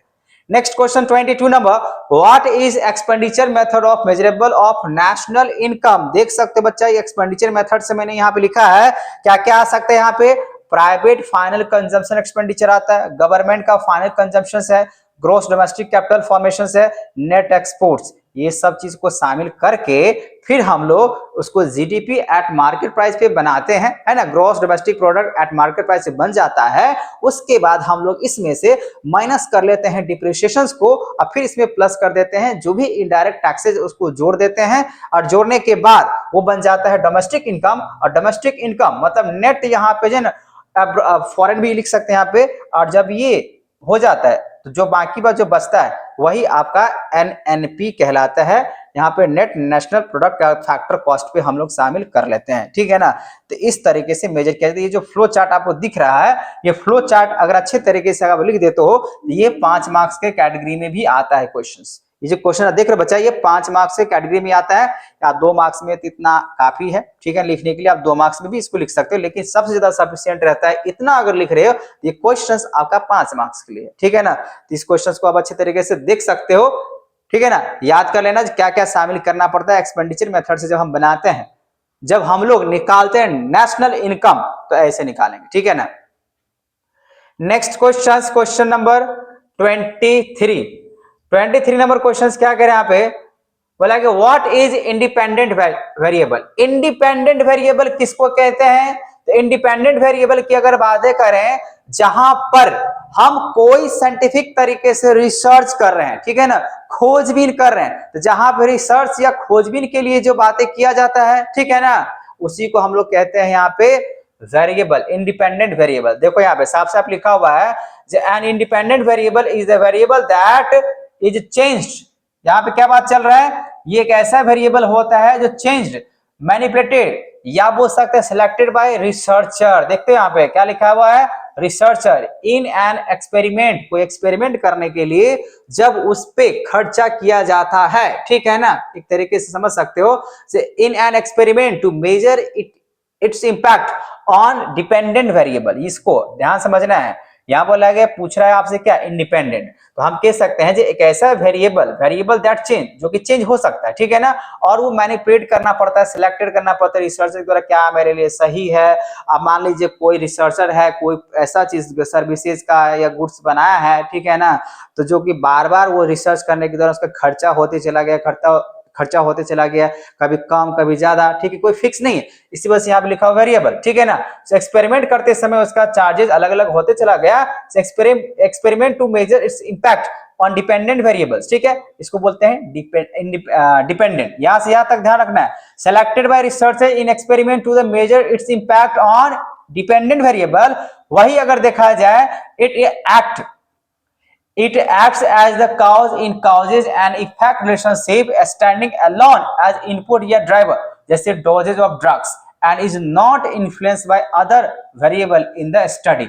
तो इस तरीके से आप ये सब का सब कह सकते हो इंडिपेंडेंट में चला जाएगा, ठीक है। तो यहाँ पे इंडिपेंडेंट जो वेरिएबल होता है, इस वेरिएबल जो चेंज हो सकता है वो इंडिपेंडेंट है, जैसे मैनिपुलेट या सेलेक्ट रिसर्चर्स के द्वारा किया जाता है। फिलहाल अगर इतना भी आप लिखते हो तो ये आपका डिपेंडेंट है, ठीक है ना। अब जो वेरिएबल है वो तो चला गया आपका इंडिपेंडेंट में, अब बाकी बात जो बचेगा वो चला गया डिपेंडेंट में, ठीक है। नेक्स्ट क्वेश्चन, मतलब सिंपल सी भाषा में आप यही कह सकते हो, जहां पे रिसर्चर हो या कोई ऐसा चीज हो बार बार खर्च करना होता है, वो चेंज होता है, वो इंडिपेंडेंट कर सकता है। मान लीजिए आप मार्स पे जाने हैं, मून पे जाने, वो रिसर्चर है, ठीक है ना, साइंटिस्ट है, ड्रग्स का एक्सपेरिमेंट कर रहा है, तो अलग अलग खर्चा उसका वेरिएबल है, कभी बढ़ सकता है कभी घट सकता है, कुछ भी हो सकता है, जो कि इंडिपेंडेंट, डिपेंडेंट इंडिपेंडेंट फिक्स नहीं, ठीक है। नेक्स्ट क्वेश्चन बोला गया, what do you mean by aggregate demand functions. तो एग्रीगेट डिमांड बोला गया, function describe the total quantity of final goods and services demanded in an economy at the different price level, express as aggregate demand को हम लोग क्या लिख सकते हैं, ये वाले जो फॉर्मूला आपको दिख रहा है बच्चा, ये अच्छे से याद कर लें, आपका इतना से काम बन जाएगा, ठीक है ना। एग्रीगेट डिमांड हम लोग फंक्शन को ऐसे बोल सकते हैं, जो total quantity of final goods and services demanded in economy at different price level, ठीक है, जिसको हम लोग एक्सप्रेस ऐसे कर सकते हैं। तो यही होता है हम लोग का एग्रीगेट डिमांड फंक्शन, ठीक है। ये आप याद करना बहुत जरूरी है, जहां पे सी से होता है कंजम्पशन, आई से होता है इन्वेस्टमेंट, जी से होता है गवर्नमेंट, और एस से अगर बात government spending, and an X is a net export. ये सब यहाँ पे लिख दिया गया है। The AD curve slope downward, जो एग्रीगेट डिमांड जो होगा वो हमेशा स्लोप डाउनवर्ड में होता है, showing that is overall price level falls, the real output demanded GDP increases, so driven by effect like increase in real wealth, lower interest rate and cheaper domestic goods। इसको हम लोग aggregate demand में count कर सकते हैं। तो अगर आपको ज्यादा नहीं आ रहा है तो कम से कम 2 मार्क्स के लिए इतना बातें याद करना बहुत ही जरूरी है, ठीक है ना। अब 5 मार्क्स में आएगा तो पूरा का पूरा आपको याद करना जरूरी है, इतना लिख दोगे तो 5 मार्क्स को आपको मिलना तय है। याद करना जरूरी है। बच्चों को समझ में आ रहा है या नहीं आ रहा है, आपने पढ़ाई क्या किया, ठीक है ना। अब आपको पढ़ाई पूरा समझने के लिए बैठेगा टाइम लगेगा, आपको यही है जो आपको मैं यहाँ पे क्वेश्चंस की बातें कर रहा हूँ, उस क्वेश्चंस को रट लो, ठीक है ना, और उसको अच्छे तरीके से हाँ कुछ अपने अपने भाषा में समझ सकते हो, लिख सकते हो, कहीं से और भी जगह से आप रेफरेंस ले सकते हो, ठीक है ना। इस क्वेश्चंस के जवाब में ऐसा जरूरी नहीं है आप यही जवाब को जो है ना आप लिखो। ये भी बात कह देते हैं नहीं सर आपका क्वेश्चन आंसर गलत है या सही है, आप यहाँ पे आपको लग रहा है, आपको लग रहा है ये आंसर गलत है या सही है, आप क्रॉस चेक करो इस आंसर का, इस क्वेश्चन का आंसर कहीं रेफरेंस से यूज कर सकते हैं, ठीक है। क्योंकि आपके एग्जामिनेशन की बात है ना भैया, यहाँ पे सीखने की बात नहीं, एग्जामिनेशन में आप क्या आंसर लिखोगे नहीं वो आप पे डिपेंड करता है, ठीक है ना। अब ये आंसर लिखो या खुद से उसके आंसर्स बनाओ या आप बुक से खोजो इसका आंसर क्या आप लिख सकते हो या दूसरे से पूछो इसका आंसर क्या लिख सकते हो, लेकिन याद करो इस क्वेश्चंस को, इस क्वेश्चंस के आंसर्स को याद करो, समझो और लिख के जाओ, याद करके जाओ। एग्जामिनेशन के हिसाब से मैं बात कर रहा हूं। नेक्स्ट क्वेश्चन यहाँ पे बोला गया 25 number, what is propensity to save. आप इसको क्या कह सकते हैं, तो प्रोपेंसिटी टू सेव बोला गया यहाँ पे सेविंग फंक्शन होता है, मींस दैट एक ऐसा टेंडेंसी होता है या प्रोपोर्शन होता है इनकम का जो कि house hold save instead of spending. मतलब सिंपल सी बात है, जो प्रोपेंसिटी की अगर बात करें मतलब घर में आप खर्चा कितना करते हो और कितना बचाते हो, ठीक है ना, कितना खर्च करते हो और कितना बचाते हो, वही आपका कहलाता है यहाँ पे propensity to save, ठीक है। So concept in micro economics showing the relationship between the income and saving. ये क्या रिलेशन बताता है, ये कैसा रिलेशनशिप है, तो रिलेशनशिप है इनकम और खर्चा का, ठीक है ना। इनकम आपका क्या है, सॉरी सेविंग्स का, इनकम एंड सेविंग के जो रिलेशंस है यही बताता है आपका propensity to save, income save. Next question, next अगर बातें करें विथ टू मेन टाइप्स यहां बोला गया, इसके दो टाइप्स दिया गया है। पहली बात एवरेज प्रोपेंसिटी होता है टू सेव, एपीएस बोलते हैं, और दूसरा अगर बात करें यहाँ पे जो total income and marginal propensity to save, MPS for additional income. ये सब जो होता है इसका अलग अलग टाइप होते हैं, ठीक है। ठीक है, तो आपने यहां पर देख लिया what is propensity to save होता है, इसका जवाब आपने अच्छे से देख लिया। बाकी बात चलते हैं नेक्स्ट क्वेश्चंस की तरफ। नेक्स्ट क्वेश्चन नंबर 26, बहुत ही आसान क्वेश्चंस यहाँ पे है। क्वेश्चंस बोला गया यहाँ पे व्हाट इज जीएसटी। जीएसटी क्या होता है, तो गुड्स एंड सर्विसेज टैक्स, जिसको हम बोलते हैं जीएसटी, एक ऐसा कॉम्प्रहेंसिव चीज होता है भैया जिसको multi stage destinations based on indirect tax levied on the value of addition of goods and services. Simple सी भाषा में जो गुड्स एंड सर्विसेज होता है टैक्स वही होता है जीएसटी। तो ये 2 मार्क्स के क्वेश्चंस के लिए बहुत ही अहम क्वेश्चंस था, इसी वजह से मैंने इसका बातें लिखा है। नेक्स्ट क्वेश्चंस डिस्कस करने के लिए बोला गया यहाँ पे indirect tax with example. Indirect tax मतलब यही हुआ जिसके किसी भी इंसान के अगर बात करें जहां पे इंडिविजुअल टैक्स नहीं देना पड़े या किसी के इनकम का टैक्स नहीं देना पड़े, बाकी बात जो टैक्स देना पड़ता है उसको बोलते हैं हम लोग इनडायरेक्ट टैक्स। मतलब यही indirect tax is a type of tax that is pass on the another individuals या एंटिटी, दूसरे के पास किया जाता है। ये एक ऐसा टैक्स होता है जो अपने नहीं देके दूसरा कोई जो देता है अलग अलग लोग, उसको बोलते हैं indirect tax. So indirect tax are generally levy on the manufacturer supply who then passes the tax to the final consumers. Example के लिए अगर बातें करें, अगर आप कुरकुरे खा रहे हो, ठीक है ना, बिस्किट्स ले रहे हो, दवाई ले रहे हो, तो उसमें लिखा हुआ रहता है इंक्लूसिव ऑल टैक्सेस। तो वो जो इंक्लूसिव ऑल टैक्सेस है ना बच्चा, वही होता है आपका इनडायरेक्ट टैक्सेस। सिर्फ ये दवाई या ऐसी चीज पे नहीं, और भी बहुत सारे ऐसे प्रोडक्ट हैं। जैसे यहाँ पे देख सकते हो एग्जाम्पल के लिए इंक्लूड हुआ सेल्स टैक्स का बातें करें, इंटरटेनमेंट टैक्सेस हुआ, एक्साइज ड्यूटी हुआ, एक्सेट्रा एक्सेट्रा, ऐसे बहुत सारे एग्जाम्पल्स है जिसमें क्या लगता है इनडायरेक्ट टैक्स लगता है, ठीक है। मतलब अपने नहीं दूसरे लोग जो देता है उसको बोलते हैं हम लोग इनडायरेक्ट टैक्स, जो कि आपको अच्छे तरीके से मालूम है। नेक्स्ट क्वेश्चन 28 नंबर बोला कि discuss any two function of commercial bank. बच्चा यहाँ पे तो क्वेश्चन बहुत ही अच्छा है। कमर्शियल बैंक का यहाँ पे 2 काम पूछ रहा है, एनी टू फंक्शन। पहली बात ये, इसके 2 अगर बात करें, एक तो प्राइमरी काम होता है, दूसरा सेकेंडरी काम होता है, तीसरा अगर बात करें कंटीजेंसी भी होता है, ठीक है ना। अब यहाँ पे प्राइमरी की अगर बात करें तो 2 primary functions of commercial banks are accepting deposit, जैसे सेविंग्स हुआ, चेकिंग एंड फिक्स्ड डिपॉजिट करा सकते हैं फ्रॉम द पब्लिक, और लीडिंग मार्केट होता है, लीडिंग मनी होता है, जिसे लोन भी देता है, ओवरड्राफ्ट हुआ, कैश क्रेडिट्स हुआ, ये सब किसका काम होता है? यही तो काम है इसका, कमर्शियल बैंक का।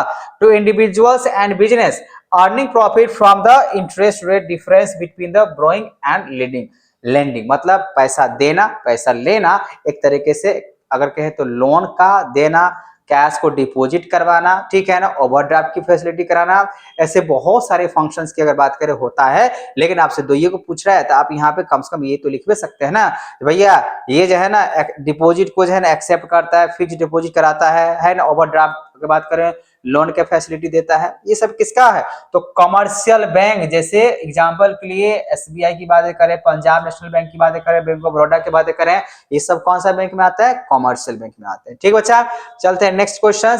बोला यहाँ पे 29 नंबर क्वेश्चन क्या करें यहाँ पे? State the evil of inflation, महंगाई, ठीक है ना। अब महंगाई जो शत्रु है वो कैसे है? The key evils include reduce, अगर देखा है रियल इनकम, अगर महंगाई अगर होता है तो रियल इनकम को रिड्यूस करता है ना।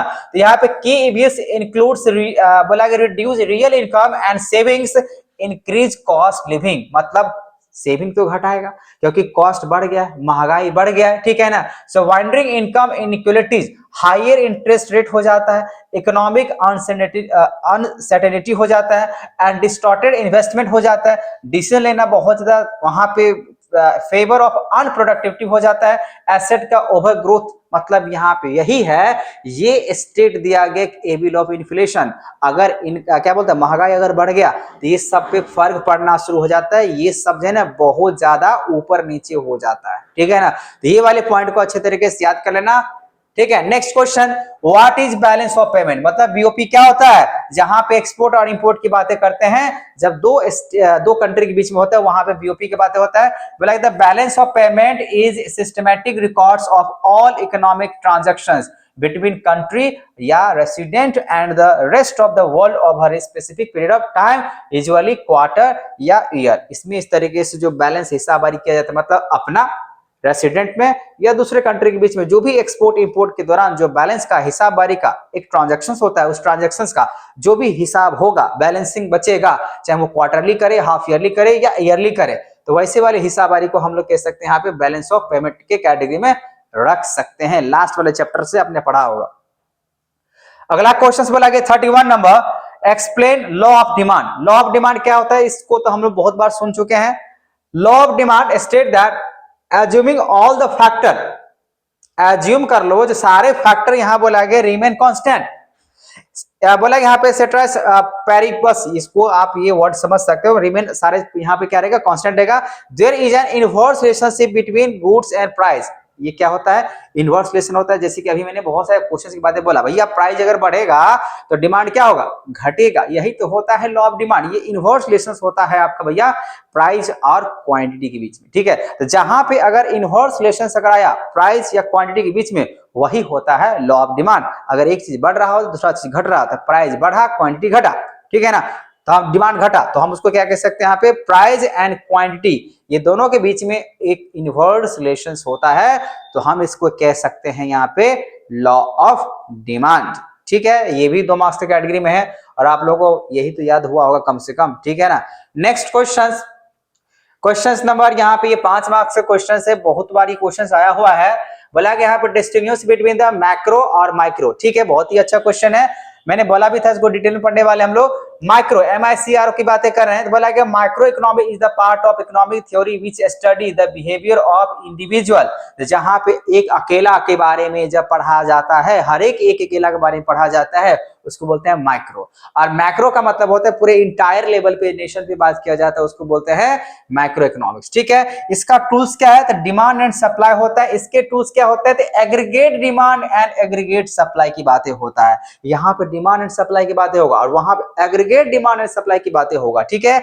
और बेसिक ऑब्जेक्टिव्स जो होते हैं माइक्रो का, it aims to determine price, commodity and factor of productions. और वही अगर बात करें माइक्रो इकोनॉमिक्स का, it aims to determine the income and employment level of the economy की बातें किया जाता है बच्चा, ठीक है। फिर बोला यहाँ पे अदर, इसका नेचर क्या है, ये प्राइस थ्योरी की बातें करता है, लेकिन ये इनकम एंड एम्प्लॉयमेंट थ्योरी की बातें करता है। कौन? MACR वाला, ठीक है ना।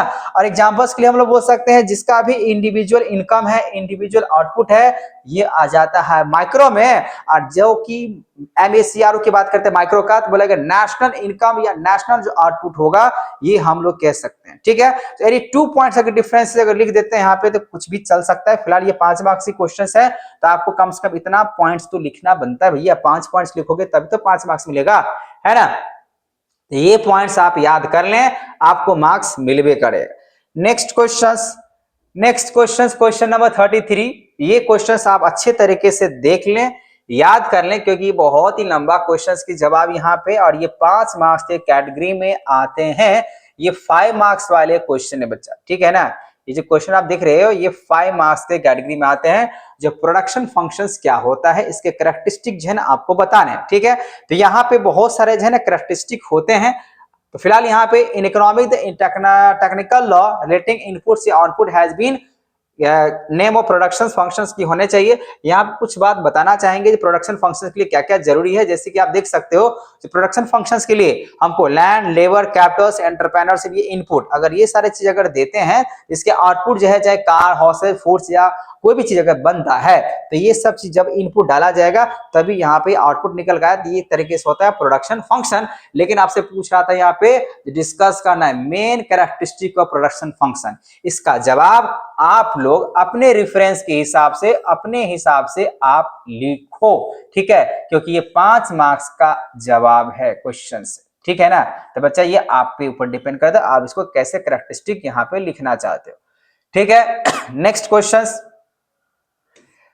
नंबर 34 नंबर में क्या कह गया, how does central bank control credit. Central bank मतलब RBI की बातें कर रहे हैं, ठीक है ना। जो रिजर्व बैंक ऑफ इंडिया है वो किस तरीके से यहाँ पे क्रेडिट को कंट्रोल करता है। तो यहाँ पे मैंने फ्लो चार्ट के द्वारा बातें बताया है, ठीक है। पहली बात क्वांटिटेटिव या जनरल मेथड होता है जिसमें बैंक रेट आता है, ओपन मार्केट ऑपरेशंस आते हैं, वेरिएबल कैश रिजर्व रेशियो आते हैं। इस तरीके से मतलब जो जनरल तरीका है वो इस तरीके से 3 तरीका है, इससे भी कंट्रोल कर सकता है। और यहाँ पे कुछ सेलेक्टिव मेथड है, इससे भी कर सकता है, जैसे क्रेडिट का राशनिंग करना, डायरेक्ट एक्शंस लेना, मॉरल परवेशंस कर सकता है, पब्लिसिटी कर सकता है, रेगुलेशन ऑफ कंज्यूमर क्रेडिट कर सकता है, regulation of marginal requirement on securities loan. तो ये तरीका है, ये 5 मार्क्स के क्वेश्चंस में, तो आप डिटेल में इसको अच्छे तरीके से याद कर सकते हो। 2 तरीका, एक तो जनरल तरीका हुआ और दूसरा है सेलेक्टिव तरीका है, मेथड है क्रेडिट कंट्रोल करने का। किसका? सेंट्रल बैंक का, ठीक है ना। तो सेंट्रल बैंक को यहाँ पे जब क्रेडिट कंट्रोल करने की बात आएगा तो 2 तरीका आप यहाँ पे लिख सकते हो फ्लो चार्ट के द्वारा। एक जनरल मेथड होता है और दूसरा होता है सेलेक्टिव मेथड होता है, ठीक ना। तो आप इसको अच्छे से नोट कर लें, याद कर लें, आपको फायदा होगा। नेक्स्ट क्वेश्चन बोला गया money is a good servant but bad master भी होता है। इसको एक्सप्लेन करना है। बात तो सही है, मनी अच्छा है लेकिन बहुत बुरा मास्टर है। कैसे? तब बोला कि इसको प्रूव करने के लिए जब प्रोवर्ब अगर देखा जाए, इसका प्रूव मतलब प्रोवर्ब की बातें करें, the proverb money is good servant but bad master. कैसे? Means money is useful tools. Money जो होता है एक यूजफुल टूल्स है, मतलब एक सर्वेंट है, ठीक है ना। फॉर लाइफ नीड्स, अगर लाइफ में कोई चीज की अगर जरूरत है तो उसके लिए मनी जरूरत है। एंड कंफर्ट्स को बनाने रखने के लिए मनी है।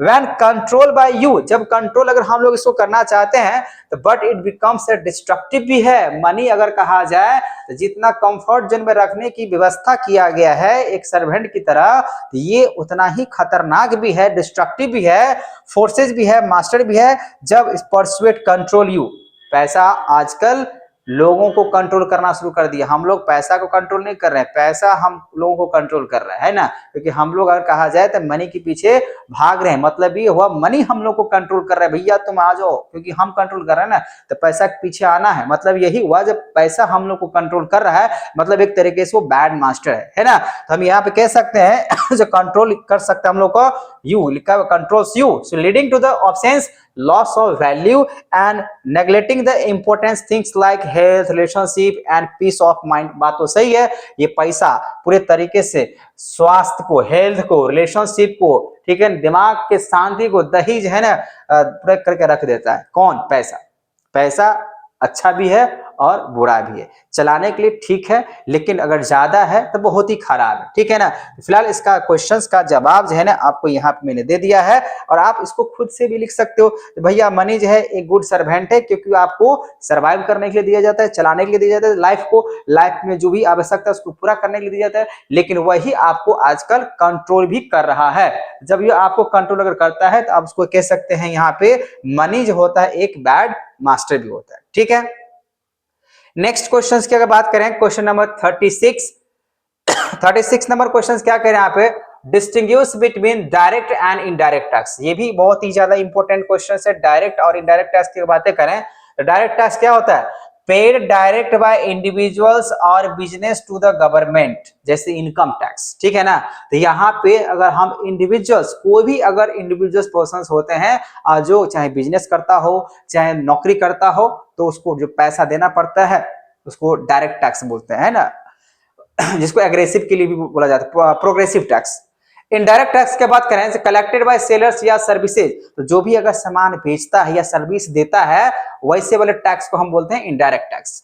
बर्डन ऑफ पेमेंट की अगर बात करें, किसको पेमेंट करना पड़ेगा, it can not be shifted. जो डायरेक्ट टैक्स होता है ये दूसरे पर्सन्स पे शिफ्ट नहीं किया जा सकता है, लेकिन इनडायरेक्ट टैक्स की अगर बातें करें तो ये दूसरे पे शिफ्ट किया जाता है। मैन्युफैक्चरर है, होलसेलर्स है, रिटेलर्स है, कस्टमर, कंज्यूमर्स, इस तरीके जो होता है हर एक पे ये टैक्सेस क्या होता है, शिफ्ट किया जाता है, ठीक है ना। तो passes on the consumers as a part of the price of goods और सर्विसेज, ठीक है।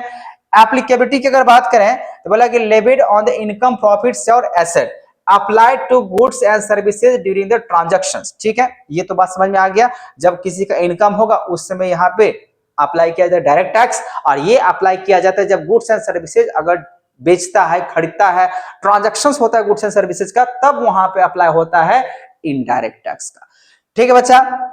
इसके एग्जांपल्स यहाँ पे इनकम टैक्स हुआ, कोऑपरेटिव टैक्स हुआ, कैपिटल गेन टैक्स हुआ, ये सब आ जाता है डायरेक्ट टैक्स में। लेकिन इनडायरेक्ट टैक्स अगर कहा जाए, जो कि GST, custom duty, excise duty, ये सब किस में आता है, इनडायरेक्ट टैक्स में आता है। तो ये हो गया आपका 5 मार्क्स का सवाल का जवाब, ठीक है ना। तो बच्चों इसको आप अच्छे तरीके से याद कर लें, क्योंकि आपके फायदे की मैं बात कर रहा हूं, ठीक है।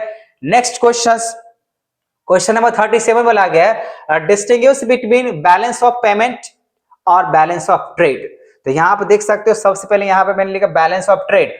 तो कैसा ये ट्रांजैक्शन है, the transaction concerning trade of goods only are recorded. तो यहाँ पे ट्रांजैक्शन जो होगा वो सिर्फ ट्रेड ऑफ गुड्स का रिकॉर्ड किया जाता है, लेकिन ऑल ट्रांजैक्शन, इसमें बोला गया ऑल ट्रांजैक्शन कंसर्निंग गुड्स हो, सर्विसेज हो, कैपिटल ट्रांसफर हो, सब इसमें रिकॉर्ड जब किया जाएगा उसको बोलते हैं बैलेंस ऑफ पेमेंट। लेकिन इसमें सिर्फ बोला गया ट्रेड ऑफ गुड्स, यहाँ पे बैलेंस ऑफ ट्रेड के लिए जो सिर्फ ट्रेड ऑफ गुड्स होगा उसी का रिकॉर्ड किया जाएगा, ठीक ना।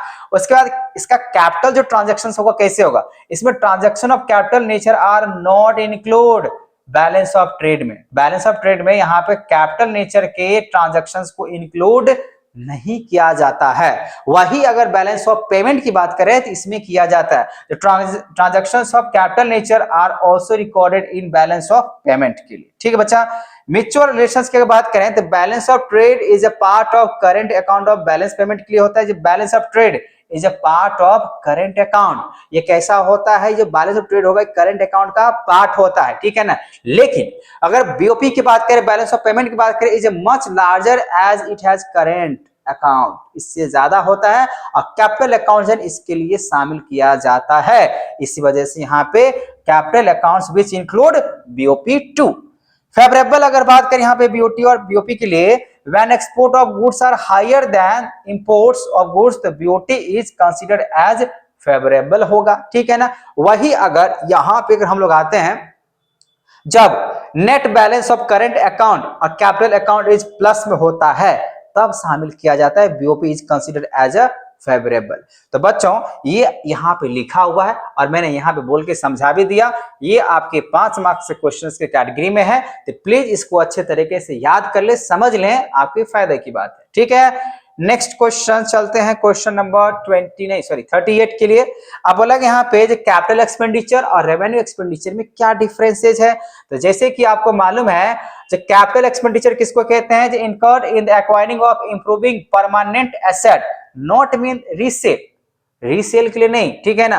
May added to value of existing asset. तो कैपिटल एक्सपेंडिचर होता है, जैसे मान लीजिए मेरे लिए जो डिजिटल बोर्ड है ये कैपिटल एक्सपेंडिचर है, क्योंकि हम इसको आगे बेचने के पर्पज से यहाँ पे नहीं खर्चा किए, हमने इसको पढ़ाने के पर्पज से इस पे खर्चा किए। तो मेरे लिए क्या है ये digital board, capital expenditure. Revenue expenditure क्या होता है, जहां पे हम कोई भी चीज को बेचने के पर्पज से खरीदते हैं, बेचते हैं, खरीदते हैं, बेचते हैं, उसको कहते हैं यहाँ पे एक रूटीन एक्सपेंडिचर होता है, ठीक है ना। रेवेन्यू एक्सपेंडिचर एक रूटीन एक्सपेंडिचर है, जहां पे बिजनेस कंसर्न से हम लोग इसको बेचने के पर्पज से लेते हैं, बेचते हैं, है ना। ऐसा चीज है जो खरीदे बेचे उसको बोलते हैं रेवेन्यू एक्सपेंडिचर, ठीक है। कैपिटल एक्सपेंडिचर में और क्या बातें हैं, इंक्रीज करता है अर्निंग कैपेसिटी। अगर मेरे पास ये डिजिटल अगर बोर्ड अगर है तो मे बी हम इससे क्या कर सकते हैं, अर्निंग कैपेसिटी को बढ़ा सकते हैं। मान लीजिए अगर हम मैन्युफैक्चरिंग अगर इंडस्ट्री अगर खोल दिए तो मैन्युफैक्चरिंग करने के लिए जो भी अगर मशीन, टूल्स, बिल्डिंग ये सब अगर परचेज किए हैं तो कैपिटल एक्सपेंडिचर है, और उससे हम कमा के अर्निंग प्रोसेस ज्यादा से ज्यादा कर सकते हैं, ठीक है। लेकिन रेवेन्यू एक्सपेंडिचर बोला गया मेंटेन करता है अर्निंग कैपेसिटी को, ठीक है। अब यहां बोला गया it is normally non recurring outlay होता है, ये बार बार नहीं होता है, लेकिन ये रैकरिंग नेचर का होता है, यूजुअली ये रैकरिंग बार बार जाते रहता है। It produce benefit over several years. और जो कैपिटल एक्सपेंडिचर होता है बहुत सालों तक हम लोग इसको यूज कर सकते हैं। लेकिन रेवेन्यू एक्सपेंडिचर्स की अगर बात करें, it is consume with an accounting year that benefit of only 1 year. मतलब एक साल के अंदर जो भी आपने बेचा, ठीक है, खरीदा, इस सब चीज को इसमें शामिल किया जाता है। तो entire amount is charge to be income और statement does not appear in the balance sheet. और ये जो रेवेन्यू एक्सपेंडिचर होता है इसको बैलेंस शीट में नहीं अपीयर होगा, क्योंकि पहले से प्रॉफिट लॉस ये सारी चीज को, चार्ज को इनकम स्टेटमेंट में दिखा दिया जाता है, ठीक है। लेकिन ये स्मॉल पार्ट चार्ज है इनकम स्टेटमेंट के, डिप्रिसिएशन हो गया, रेस्ट एप्रिसिएशन जो बचेगा वो बैलेंस शीट में दिखाया जाता है। जैसे मशीन क्या हुआ, एक कैपिटल एक्सपेंडिचर हुआ, है ना, अकाउंटेंसी के हिसाब से। उसमें जो डिप्रिसिएशन होता है हम लोग प्रॉफिट एंड लॉस में दिखा देते हैं, है ना। अब बाकी बात जो माइनस करके जो बचा हुआ अमाउंट है उसको कहाँ दिखा देते हैं, बैलेंस शीट में दिखा देते हैं, कि नहीं है। तो वो भी एसेट साइड में। तो हम कह सकते हैं यहाँ पे जो कैपिटल एक्सपेंडिचर है उसको हम बैलेंस शीट में दिखाते हैं, लेकिन जो रेवेन्यू एक्सपेंडिचर है उसको हम बैलेंस शीट में नहीं दिखाते हैं, ठीक है ना। इतना बच्चा आपको समझ में आ गया। तो अब ये जो कैपिटल एक्सपेंडिचर है वो एक बैलेंस शीट का आइटम्स है, लेकिन जो रेवेन्यू एक्सपेंडिचर है ये प्रॉफिट लॉस और ट्रेडिंग, यहाँ पे लिखा होगा so in the trading and profit and loss account का ये आइटम्स है, हम उसको उसमें लिख सकते हैं, ठीक है। आई होप आपको ये 38 नंबर क्वेश्चन जो लिखा हुआ है रेवेन्यू एक्सपेंडिचर और कैपिटल एक्सपेंडिचर क्वेश्चन आपने समझ गया होगा, इसका आंसर आपको मिल चुका है। नेक्स्ट क्वेश्चन 39 नंबर, यहां पे देखो ये भी आपका इंपॉर्टेंट क्वेश्चन है, ये भी आप अपना जवाब खुद से भी यहाँ पे डिफाइन कर सकते हो बच्चा। बोला कि explain the condition of consumer equilibrium using indifference curve analysis. जैसे कि आप यहाँ पे देख सकते हो, तो कंज्यूमर का जो इक्विलिब्रियम जो सेटिस्फैक्शन है वो इस पॉइंट पे इसको ज्यादा होने वाला है, ठीक है ना। तो हम कह सकते हैं यहाँ पे क्यू पॉइंट जो है उसका वो इक्विलिब्रियम सेटिस्फैक्शन होगा कंज्यूमर्स के लिए। So it refers to the situation when he spend his given income on purchase पे, जो भी उसके पास इनकम है और जो भी अगर खर्चा किया उस कमोडिटी को परचेज करने के लिए, तो such way that yield him maximum satisfaction. तो वहां पे उसको अगर मैक्सिमम सेटिस्फैक्शन अगर मिल रहा है तो वो पॉइंट कहलाएगा कंज्यूमर्स का इक्विलिब्रियम, ठीक है ना। ये जो पॉइंट्स दिख रहा है, ठीक है ना, यहाँ पे जो पॉइंट दिख रहा है ये तो आईसी कर्व है, ठीक है ना। तो इंडिफरेंस कर्व बोला गया, सो जो दिख रहा है यहाँ पे कंज्यूमर प्रेफरेंस स्केल के हिसाब से दिखाते हैं, अलग अलग यहाँ पे गुड्स ऑफ कॉम्बिनेशंस होते हैं। और जब एक बजट लाइन होता है, जैसे मान लीजिए वाई, ठीक है ना, वाई जगह बातें करें, ये एक बजट लाइन की तरह से जा रहा है, ये इंडिफरेंस कर्व है, ये बजट लाइन है यहाँ तक, ठीक है ना। अब ये गुड्स वाई है और गुड्स एक्स है, कहां तक आप परचेज कर सकते हो वाई और कहां तक परचेज कर सकते हो एक्स, कहां पे आगे बढ़ो इधर या इधर। अब दोनों को जब यहाँ पे देखा जाएगा, जहां पे उसको एकदम से लगेगा यहाँ पे सेटिस्फैक्शन मिल रहा है कंज्यूमर्स को, वो वहीं पे परचेज करना शुरू करता है, ठीक है। तो मैं यहाँ पे यही कहना चाहूंगा, इस क्वेश्चन का जवाब आप अपने ढंग से, अपने तरीके से आप इसको दो, क्योंकि ये इंपॉर्टेंट के कैटेगरी में क्वेश्चन है, इसलिए मैंने क्वेश्चंस को शामिल किया है। बाकी बात आपका जवाब आप अपने तरीके से इसको दे सकते हो, ठीक है बच्चा। कंडीशंस फिलहाल यहाँ पे इक्विलिब्रियम के लिए क्या है, एमयू जो मार्जिनल यूटिलिटी होगा in the terms of money, वो प्राइस इसको बोलते हैं एमयू, प्रोडक्ट या एमयू रुपीज होगा, प्राइस के हिसाब से होता है। Consumer equilibrium through the indifference curve, budget line set of bundles होता है, कॉम्बिनेशन ऑफ गुड्स होता है अवेलेबल टू कंज्यूम करने के लिए होता है, ठीक है ना। तो यहाँ पे ये एजम्पशंस लेके मानना पड़ता है, क्योंकि सबका एक ही तरीके का चॉइस नहीं होता है, अलग अलग होता है, इसी वजह से एजम्पशन से ही काम चल सकता है आपको, ठीक है ना। चलो नेक्स्ट क्वेश्चन पे चलते हैं। 14 नंबर एक्सप्लेन बोला गया पे how government budget help in reducing income inequality. मतलब ये कह रहा है यहाँ पे जो गवर्नमेंट का जो बजट होता है ना, वो यहाँ पे लोगों का, यहाँ पर मतलब क्या, देश में लोगों का जो इनकम है वो अलग अलग है। अब देश में, कंट्री में इनकम सबका अलग अलग है, तो उसमें गवर्नमेंट का यहाँ पे रोल क्या होता है, जो हेल्प कैसे करता है, रिड्यूस करता है इनकम इनइक्वालिटीज का। अब इनकम सबका अलग अलग है, जब इनकम अगर अलग अलग है तो गवर्नमेंट यहाँ पे सबको इनइक्वालिटीज को बैलेंस करने के लिए क्या यहाँ पे कदम उठाते हैं, ठीक है ना। तो यहाँ पे देख सकते हो government budget reduce income inequalities through the physical policy redistributing system से करता है इनकम को इनइक्वालिटीज को खत्म या बैलेंस। बोला गया है government budget reduce income inequalities through physical policy by redistributing wealth from the rich to the poor. क्या लिखा हुआ है, रिच टू द पुअर।